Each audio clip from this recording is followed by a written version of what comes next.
ফিলিস্তিনের গাজা উপত্যকায় ইসরায়েলি বর্বর হামলায় আরও অর্ধ শতাধিক ফিলিস্তিনির মৃত্যু হয়েছে। গাজা শহর থেকে সমস্ত বাসিন্দাদের সরে যাওয়ার নির্দেশ দিয়েছে দখলদার বাহিনী। তেল আবিবের দাবি, হামাস যোদ্ধাদের 60% নিহত বা আহত হয়েছে। এদিকে গাজায় যুদ্ধবিরতি হলেই ইসরায়েলে হামলা বন্ধ করা হবে বলে ঘোষণা দিয়েছে হিজবুল্লাহ। কোনোভাবেই কমছে না গাজা উপত্যকায় ইসরায়েলের আগ্রাসন।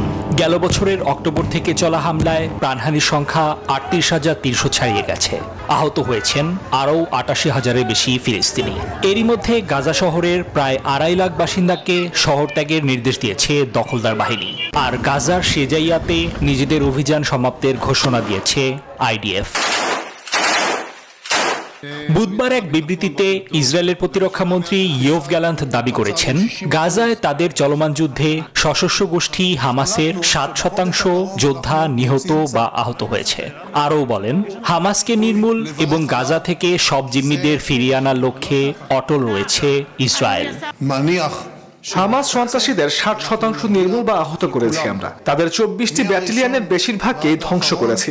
অর্ধেক জিম্মিকে ফিরিয়ে এনেছি আমরা। বাকি সবাইকে ফিরিয়ে আনতে প্রতিশ্রুতিবদ্ধ।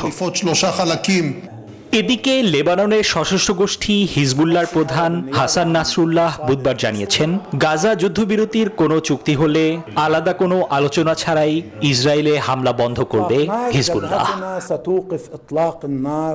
নিবির আমিন, নিউজ 24।